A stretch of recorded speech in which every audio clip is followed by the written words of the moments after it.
¿Qué tal? Buenas tardes. Mi nombre es Gerardo Cortés Rodríguez. Soy estudiante en la licenciatura Administración en Negocios Internacionales de la Universidad Veracruzana. Estamos a día 30 de noviembre del 2018 y esta entrevista es únicamente con fines académicos, ya que es para la elaboración y argumentación de la monografía Identificación de los impactos negativos derivados de la ampliación del puerto de Veracruz.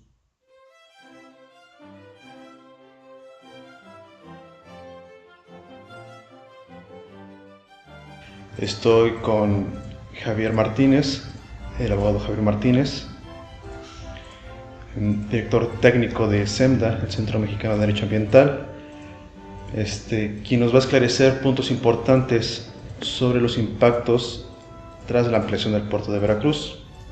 Primero quisiera agradecerle por la entrevista. Encantado, Gerardo. Quisiera hacer énfasis en la importancia de los rubros ambientales, pues generalmente hacemos algo al respecto, nos quejamos ya cuando somos los afectados. Generalmente es más fácil quedarnos en nuestra zona de confort que en realidad hacer algo al respecto, hasta que somos nosotros los afectados. Considero que no tiene por qué afectarle a María o afectarle a Juan para que ellos deban solamente quejarse, sino debe ser una situación prioritaria como sociedad. Reitero, muchas gracias por la entrevista y creo que es momento de comenzar. Una pregunta para introducir y contextualizar. ¿Cómo afectarán las obras o cómo están afectando las obras de la ampliación del puerto veracruzano al Parque Nacional Sistema Arrecifal Veracruzano? Vale la pena hacer un par de comentarios al respecto. Una es, hay impactos directos y hay impactos indirectos. Esa es la primera cuestión. Y segunda cuestión, es importante tener claro que no todos los arrecifes están dentro del Parque Nacional Sistema Arrecifal Veracruzano.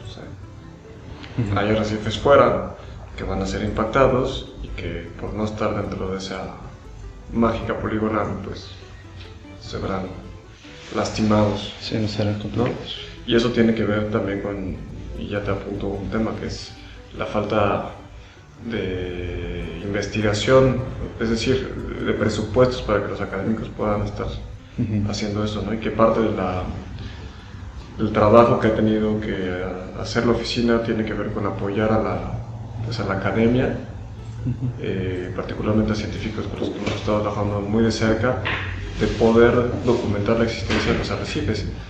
Y lo que nos hemos encontrado es una cosa increíble, que es pues que hay un corredor arrecifal de alrededor de 650 kilómetros de largo, que no está en la cartografía oficial y que solo dos pequeñísimas partes de él están protegidas vía la figura de área natural protegida, que son los lobos Tuxpan y el sistema arrecifal veracruzano.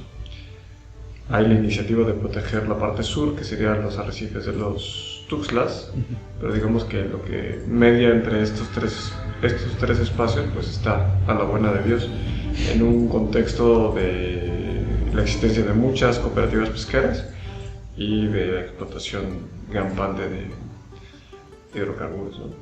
Sí. Ahora, en el tema de los impactos del puerto sobre el parque, son muchísimos. O sea, creo que un tema importante que tienes que apuntar es que la historia de la modificación de la poligonal. O sea, el espacio que hoy está siendo ocupado por el proyecto de ampliación del puerto de Veracruz era área natural protegida, y en 2012 hubo un proceso terrible para desincorporar Bahía de Vergara de la poligonal, donde no se usó la mejor información científica, donde se dijo, este espacio si tú lo desocupas, inmediatamente va a ser otorgado, dado a la PIBER para la ampliación del puerto. Y esta historia ya la vimos, y es la historia del puerto de Pearson de 1908-1910, ¿no? Es decir, que hay impactos directos, que es la destrucción y sepultura de los arrecifes, porque hay que construirles encima, ¿no? como el tema de la gallega, etc. Y los indirectos, ¿no? Este es otro de los temas clave. Uno de los temas más importantes donde se ha estado discutiendo es el tema de las corrientes y el papel que juegan los arrecifes de la parte norte. Es decir, suponiendo sin conceder que los arrecifes estuvieran muertos, porque esa fue la argumentación, ¿no? Se desincorporan los arrecifes y la bahía de Vergara, o sea, la parte norte del parque, porque los arrecifes están muertos. Entonces, suponiendo sin conceder que los arrecifes estuvieran muertos, esto es un sistema. Y entonces, como parte de un sistema, los arrecifes del norte son los principales protectores de los arrecifes del sur por las corrientes, o sea, funcionan en una especie de trampa de sedimentación. Entonces, si tú los quitas, pues toda esa sedimentación se viene hacia el sur. Los arrecifes del sur son los más, o que están en mejor estado de conservación, ¿no? Por muchas razones. Los del norte están pegados al puerto, están pegados a la gran salida del drenaje de la ciudad. Entonces son arrecifes que están mucho más lastimados, ¿no? O sea, sí es cierto, están lastimados, pero no estaban muertos, ¿no? Y ahora hay toda una serie de impactos indirectos que no se visibilizan, ¿no? Lo que nosotros hemos estado haciendo mucho énfasis es pues el no reconocimiento de la importancia de los servicios que estos arrecifes brindan a la región y en particular a la zona metropolitana de Veracruz, ¿no? Veracruz y la zona metropolitana, como son los servicios de recreación, de esparcimiento, de protección ante tormentas, de provisión de alimentos. O sea, todo eso no fue visto ni valorado cuando se tomó la decisión de ampliar el puerto de Veracruz. Y aquí también entramos ya a una cosa interesantísima, que es, independientemente de los impactos directos e indirectos, hay otro tipo de impactos, que son los impactos acumulativos y los sinérgicos, ¿no? Y aquí la ley pide a la autoridad ambiental, que evalúe de manera completa los impactos ambientales. Y esos incluyen impactos sinérgicos y acumulativos. Y lo que nosotros nos encontramos con que el proyecto de ampliación del puerto de Veracruz fue pulverizado, es decir, se dividió por lo menos en 14 manifestaciones de impacto ambiental. Entonces, cuando esa es una práctica recurrente que la Semarnat no ha querido parar, sí.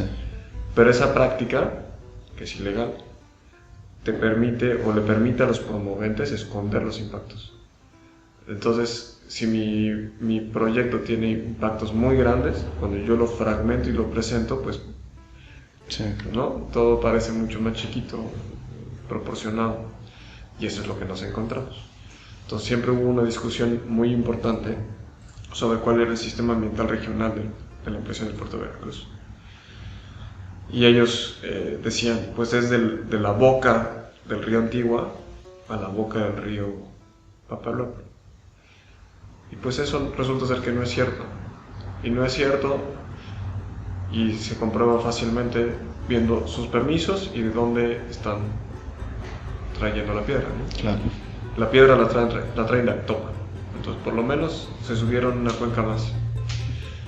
Y tienen una autorización para sacar roca de la reserva de la biosfera de los Tuxtlas. Entonces, estamos hablando que nos vamos hasta la cuenca del Huauzuntlán. Entonces, pues el impacto es mucho, mucho más grande de lo que ellos nos han estado diciendo. Sí. Y eso significa que se tomó una decisión indebida y donde la autoridad no pudo o no quiso evaluar el riesgo completo. Entonces claramente hay un tema de incertidumbre importante. Sí. Entonces, tras el conocimiento de este impacto negativo, ¿qué acciones se han tomado al respecto por parte de las autoridades? Ninguna. Ninguna. O sea, una cosa que te dejo para la discusión y que ha estado al aire, pues, ¿cómo se dice? Sobre la mesa. Pues rondando sobre mucha gente, ¿no? Que es una de las fabulosas medidas de mitigación que impuso la Semarnat a la PIBER, fue que hubiera que hubiera un seguro ambiental, pero también que hubiera un garante ambiental. Y ese garante, adivina quién fue, la Universidad de Veracruz. Entonces, es un tanto terrible esto que te cuento, porque la universidad, en su afán de tener dinero, porque además recordemos que esto sucedió en 2013, 2014, en un contexto donde el gobierno del estado de Veracruz tenía una deuda muy grande con la universidad, y la universidad, ¿te acuerdas que salió la rectora a decir que le faltaba el dinero y ta? Entonces, pues la universidad aceptó. Y que la universidad acepte tiene un problema, que es quita una de las cosas más importantes que tiene la universidad, que es la discusión. Porque cuando aceptan, pues de alguna manera la universidad ya no queda como imparcial, ya está trabajando para un lado, ¿no? Está recibiendo dinero de un lado. Y eso, pues eso se ha reflejado, ¿no? Nuestros socios, o sea, los académicos con los que trabajamos hemos tenido un montón de problemas porque empiezan a ser agredidos desde la misma academia, ¿no? Entonces no hay una discusión pública. Entonces, ¿cuáles son las medidas que toma la autoridad? Pues ninguna, ¿no? Las medidas de mitigación, o sea, las medidas de mitigación que fueron impuestas al proyecto de ampliación, tú puedes leer la autorización, la gente con la que nosotros trabajamos, o con los expertos, dicen eso es todo menos medidas de mitigación. O sea, establecer un monitoreo periódico y una estación para eso no es una medida de mitigación, porque mitigación se trata de poner alto a la situación que te está generando un daño. Un monitoreo solo lo estás viendo pasar, ¿no? Entonces aquí entra una discusión también en el fondo, que es la relación entre el parque y la Viver. Había una especie como de equilibrio, ¿no? Porque el parque tenía ahorcado al puerto, el puerto no podía crecer más. Y con esta nueva situación, pues un poco quedó pues en clara desventaja el parque. Entonces, nosotros parte de lo que documentamos hace unos años es la mala administración del parque. Y lo que nos dimos cuenta de muchas cosas, pero una que te cuento importante es que el parque, según información oficial, para que pudiera funcionar bien, requería alrededor de 8 millones de pesos. Y estaba funcionando con menos de la mitad. Y no tenía programa de manejo. El programa de manejo salió apenas hace un año, pero estuvo 20 y tantos años sin programa de manejo. Entonces, pues es una situación bien compleja, la verdad. Y la gente no lo ve. Sí. ¿Se ha realizado alguna acción al respecto conforme a la incongruencia de la modificación del Parque Nacional? Sí, esto tiene varios capítulos. Un primer capítulo fue gente de Veracruz que se organizó en un primer momento contra la modificación de la poligonal. Eso fue un amparo, no sé si recuerdas, pero la juez en un primer momento dio la suspensión y finalmente ese amparo se perdió. Bueno, las historias son largas, eso, y lo llevó a un abogado, el caso lo llevó a un abogado allá del puerto. Y luego a eso pues se suman una serie de acciones. Nosotros hemos presentado un juicio de amparo en contra de la CONAMP por la mala administración del parque. Eso se presentó ante el Poder Judicial de la Federación y increíblemente nos sobreseyeron. Sobreseer quiere decir que se termine el juicio sin que el juez se pronuncie sobre el fondo. Y eso lo hizo diciendo que no teníamos interés, y el interés es como la llave del juicio. Entonces nos dijo: no importa que me hayas alegado que la persona que presentó el amparo se beneficia de ese parque en razón de los servicios ambientales, tú no tienes interés. Increíble, ¿no? O sea, esto que hablábamos tú lo decías de que no se ve. Entonces, como no lo quiso ver, nosotros nos fuimos a esa decisión cuando la llevamos a una instancia internacional, a uno de los comités, al Comité de Derechos Civiles y Políticos de la ONU, allá en Ginebra, diciéndole: oye, pues el juicio de amparo, que es el mecanismo para la protección de derechos humanos, pues no sirve. Y luego presentamos un juicio de amparo, que es el que está vivo ahora, en contra de las autorizaciones del puerto y en contra del no uso de la mejor información científica. Entonces, lo que le estamos diciendo es, oye, uno, no me diste los impactos acumulativos del proyecto, y dos, tomaste la decisión sin hacer uso de la mejor información científica. Y eso fue porque en principios de 2016, con el académico con el que trabajamos, pues documentamos que había un arrecife enorme, un arrecife sumergido, enorme, a 2 kilómetros de la nueva boca del nuevo puerto, ¿no? Entonces la pregunta es, oye, con todo el dinero que tienes, con el monitoreo que dices que haces, con los ejercicios de barimetría, ¿se te fueron? ¿Cómo se te pudo haber ido un arrecife de ese tamaño? Y ese arrecife no fue evaluado, no fue considerado. Entonces nosotros en principios de 2017, con este académico, hicimos de conocimiento de la opinión pública 22 nuevos arrecifes, 16 de ellos en la zona del sistema arrecife Veracruz. Y fue un tanto curioso porque a los 2 días, literal 2 días, se han ido a contestar la primera para decir que ellos habían descubierto esos arrecifes, ¿no? A nosotros no nos interesa la discusión de quién descubrió qué. La verdad, los arrecifes ya estaban ahí, los pescadores lo sabían desde hace mucho, sí. Y ellos también lo debían haber sabido. Entonces, un poco lo que estamos diciendo es, oye, pues si ya sabías, o sea, si tú ya sabías, ¿por qué no lo hiciste público? Porque lo omitió, ¿no? ¿Cuáles son las consecuencias de no hacerlo público? ¿Qué querías esconder? Entonces, judicialmente han sucedido 2 juicios y este que está vivo, y ahora además de eso, pues hay una serie de denuncias ante Profepa por el tema de las canteras en Actopan. Si tú vas de aquí hacia Actopan, hacia Poza Rica, a la altura de Playa Muñecos, a la altura de La Mancha, pues verás de los 2 lados una serie de cráteres. Bueno, esos cráteres son canteras que le dieron piedra al nuevo proyecto del puerto. Sí. Varios de las cuales no tenían permisos. Sí. Como sabemos, una de las actividades que permitió la ampliación del puerto fue el traslado de colonias coralinos. A su consideración, ¿cumplió su función en haber trasladado las colonias de coral para dar inicio a las obras? 2 comentarios sobre eso. Una es, esa técnica, científicamente hablando, es muy costosa y es muy riesgosa. Entonces, ellos ya no nos están vendiendo como el gran éxito, ¿no? Y lo cierto es, pues todavía es muy temprano para saber si lo que trasplantaste va a sobrevivir. Cosa 1. Cosa 2, esos arrecifes, esos corales que movieron, son los que dijeron que estaban muertos. ¿Te acuerdas que te decía al inicio, no? Entonces, sí. ¿Cómo puede ser que los arrecifes que tú dijiste que estaban muertos, por los cuales tomaste la decisión de desincorporar esa área de la poligonal, ahora me los sales a decir con bombo y platillo que los trasplantaste exitosamente?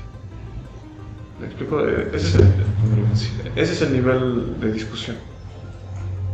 Así está la cosa. Triste. Sí, bastante. Como usted me comentaba, la manifestación de impacto ambiental pues fue dividida, fragmentada. ¿Hay conocimiento de alguna sanción por las irregularidades en la manifestación de impacto ambiental presentada para la ampliación del puerto? Ninguno. No que sepamos. Se quedó así como tal, sin pon. Pues es que, hasta este momento no hay ningún auto de autoridad que diga que alguien hizo mal o que esa autorización estuvo mal dada. Es decir, nosotros, los juicios que hemos intentado, pues, o no los hemos ganado, como te contaba, el de la administración del parque, y 2, el otro pues está en trámite. O sea, necesitamos ganar el amparo para que entonces sí se diga, pues hay funcionarios que firmaron esto que no debieron haberlo hecho, sigas un procedimiento sancionatorio. Eso todavía no ocurre. Y sabemos por Profepa, cuando cuando presentamos estas denuncias en contra de las canteras, que sí, o sea, en todo caso, si quiere considerar una sanción, pues se clausuraron en su momento alguna cantera. Más allá de una clausura, no hay nada más. No hay nada más. La manifestación de impacto ambiental se puede consultar para cualquier... está público. Sí, pero ojo, o sea, ¿cuál de todas? O sea, porque este es un proyecto que tiene muchas partes, sí, pero es un proyecto completo. Entonces, si tú haces referencia a la manifestación de impacto ambiental, pues te estás refiriendo a la madre de todas, que es la de 2013. Pero eso significaría, pues, no ver al proyecto en su integridad. Porque esto fue dividido, o sea, una cosa fue propiamente el nuevo puerto, otra cosa fue la zona de logística, otra cosa fue el libramiento ferroviario, otra cosa fue una serie de puentes viales que cruzan la carretera, otra cosa fue las canteras al norte y al sur, o sea, ¿qué cosas? Sí. Son 14 autorizaciones de impacto ambiental otorgadas en un periodo de tiempo bastante largo. O sea, esto es a partir... O sea, la idea original es de 1998 a 1999. Y la PIBER hizo un estudio para ver cuál era la opción, o sea, cuál de las opciones que ellos veían era la más viable, y decían, pues la más viable es Bahía de Vergara, pero tenemos un gran problema. Y el gran problema es que tenemos un parque nacional encima. Entonces, y así lo pone, ¿no? De las opciones, esta es la más complicada porque hay que modificar un parque. Y optaron por esa ruta, les tomó 10 años, pero lo lograron. Indebidamente, pero lo lograron. Entonces, los permisos empezaron, no me acuerdo si es a partir de 2005 o 2006, pero, o sea, ellos silenciosamente fueron viendo las cosas. ¿Existe algún otro documento, además de la manifestación, en la que se pueda consultar para poder dimensionar los impactos del sistema arrecifal? Pues las otras 13 manifestaciones de impacto ambiental. Aparte de una manifestación, ¿no hay otro documento? Como sabemos, está fragmentado y no podemos como tal dimensionar totalmente el impacto. Pues es que acuérdate que como lo fragmentaron, no hay nadie que haya hecho una evaluación completa, hasta nosotros que empezamos, y te contaba del amparo, que rendimos un peritaje sobre impactos acumulativos. Ese es el primer ejercicio que conozco que evalúa las 14 partes. Que yo sepa, no hay ningún otro. Ese peritaje, pues evidentemente todavía no es público porque está dentro de un proceso judicial. Y el juez, te contaba, el juez está buscando su perito, ahí vendrá el segundo. Pero está por partes, mira, cuando fue lo de Balzapote es lo de la cantera en los Tuxtlas, hubo una manifestación de impacto ambiental y la Unión de Científicos Comprometidos la estudió y les dijo, esto es una tomada de pelo, esto no puede ser. Y en razón de eso, la autoridad pues no se les autorizó como ellos querían, ¿no? Ellos querían sacar 11 millones de metros cúbicos de roca y la autoridad solo les permitió 2, que es un bueno, pero de 11 a 2, pues hay un mundo de diferencia, ¿verdad? Entonces, por ejemplo, está ese estudio de la Unión de Científicos. El doctor Leonardo Ortiz de la Veracruzana también han estado sacando impactos. Él, por ejemplo, tiene un estudio muy bonito, creo que de 2014, haciendo como el modelo de lo que va a pasar con el nuevo puerto. Y un poco su conclusión es, esta historia ya la vimos y es el puerto de Pearson. Y ese estudio está en línea y te digo que es muy bonito porque viene en mapas, ¿no? Entonces viene que si el arrecife de Hornos o el de la Bandera, que fue totalmente sepultado, ¿no? ¿Cómo está hoy? Te cuento lo de Pearson porque lo de Pearson, o sea, Pearson fue el que convirtió al puerto de Veracruz en un puerto moderno.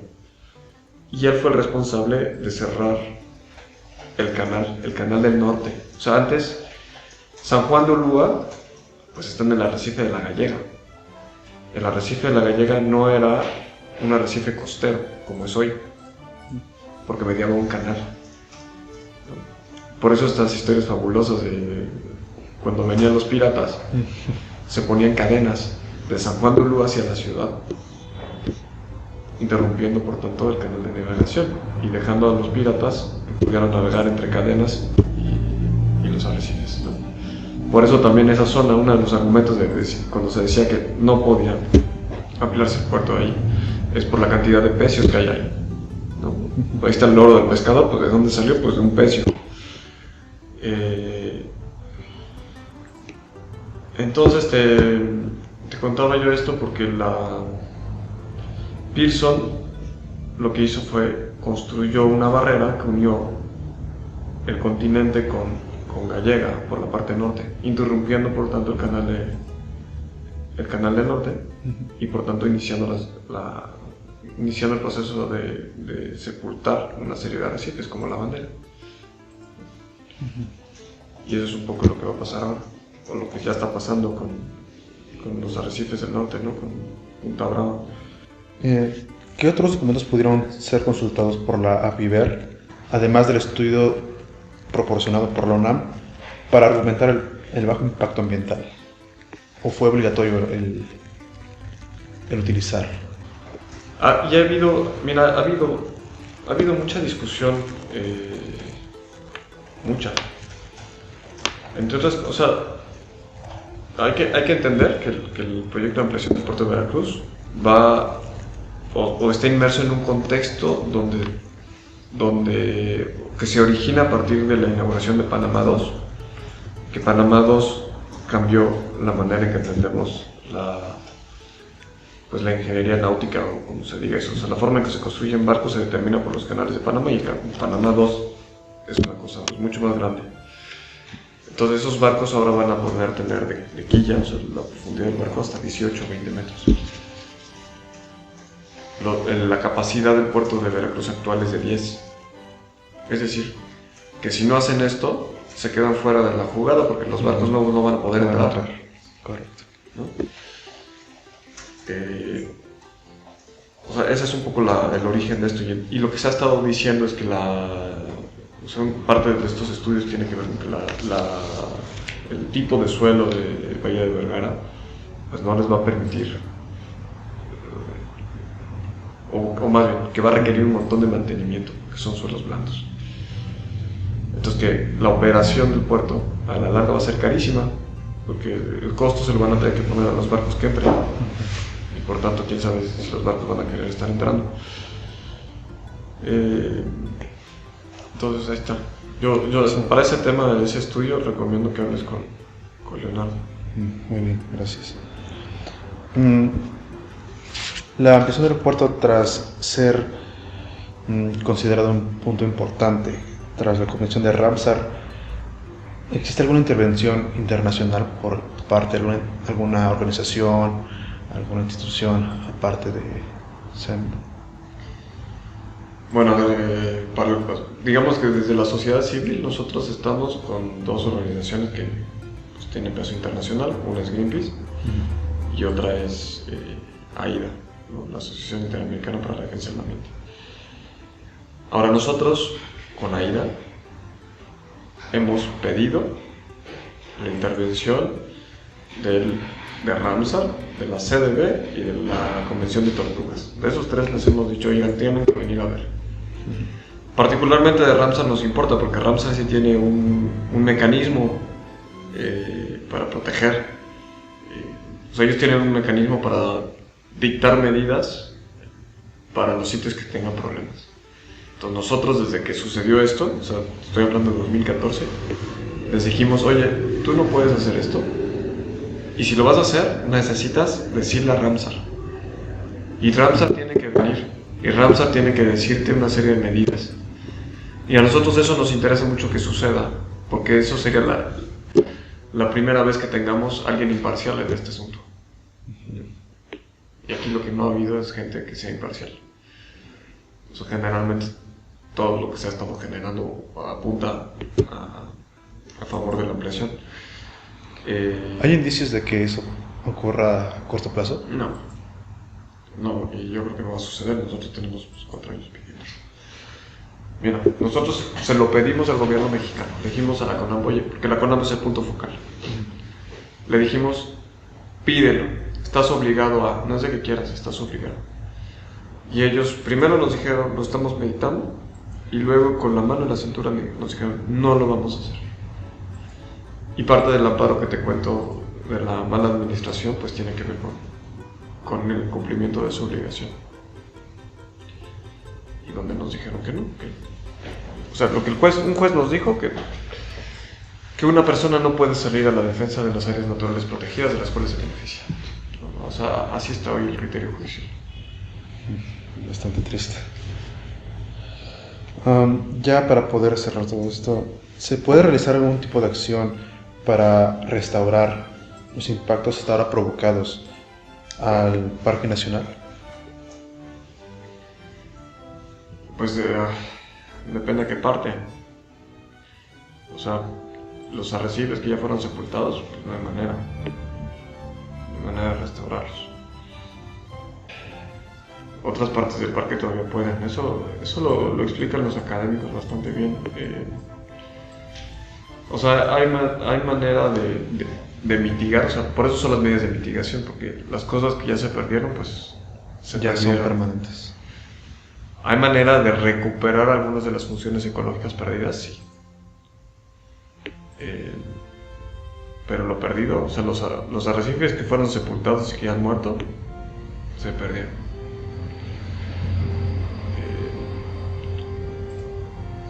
Entonces esa es una de las tragedias de este caso. El Parque Nacional fue decretado no porque estuviera prístino ni bien conservado, sino porque era un lugar importante ambientalmente hablando, pero con muchos problemas. O sea, se creó en 1992, lo hizo la entonces SEDUE, que estaba a cargo de Colosio. Y ahí se dice, ¿no? Los arrecifes tienen problemas, si no hacemos nada se van a perder. Hay un académico que se llama Horacio Pérez España, también de la Veracruzana, y Horacio habla de estos arrecifes tienen alrededor de 10.000 años de antigüedad. O sea, lo que importa es también que entendamos esto, ¿no? O sea, de la temporalidad. O sea, estos arrecifes estaban hace mucho. Y la cobertura se ha ido perdiendo. Él habla, y aquí vale la pena que tú hables con él, pero si yo no mal recuerdo, él dice hace 40 años la cobertura todavía había un 60% de arrecifes coralinos vivos. Hoy solo queda el 20%. Entonces no estamos logrando parar la cosa. Sí. Y el puerto no mejora la situación. O sea, ahora, también en favor del puerto, digamos que ellos no son los únicos responsables. Hay otros que también están contribuyendo a esto, ¿no? Porque lo que tenemos es un cóctel. La descarga del agua, de las aguas residuales de la ciudad, pues es un tema. El tema de la sedimentación de los ríos, o sea, por la deforestación en la cuenca y el uso de agrotóxicos es otro tema. Pero el puerto es responsable por muchas cosas, pero principalmente porque ellos destruyen de manera directa. Y eso, la destrucción directa, pues no hay manera de reparar. Sí, entiendo. ¿La población puede colaborar con algún tipo de acción para mitigar el impacto ambiental? Pues sí, en primer lugar, o sea, y es una de nuestras apuestas, que la gente se apodere de ese parque nacional. Los parques nacionales están para la protección de nuestro derecho al medio ambiente sano. Y si la gente no entiende que Veracruz está ahí por los arrecifes, o sea, que no haya olas grandes y que por tanto las tormentas sean mucho más leves, si no entienden el servicio de protección que le brindan los arrecifes, pues tenemos un problema. Si la gente no entiende que la rica comida veracruzana tiene su origen en los arrecifes, pues tenemos un problema. Y si la gente no entiende que el negocio de la y el servicio de recreación que brinda los arrecifes, pues tenemos otro problema, ¿no? Sí, claro. O sea, ¿Cree que de esa forma pueda reevaluarse el proyecto y poder hacer algo al respecto? mira, yo creo que uno es cuidándola, creo que la otra es la gente tiene que cambiar pues, la manera en que consume y por tanto exigir cosas de las autoridades, ¿no? O sea, el tema de la descarga residual de la ciudad pues es un tema que tiene que ser abordado ya, sí o sí, y eso pues si la gente no lo exige, ellos no lo van a hacer. Por cierto, vale la pena decir que el sistema de agua de Veracruz fue dividido hace un par de años, o sea, era para los 3 municipios de la zona conurbada y luego se dividió porque el gobierno del estado decidió darle a la Bebrec, una empresa brasileña, el sistema de agua, ¿no? Buenos días. Entonces sí hay un montón de cosas, necesitamos que denuncien, necesitamos que exijan. Sí, entiendo. Bueno, pues muchas gracias por la entrevista. Listo, encantado. Muchas gracias.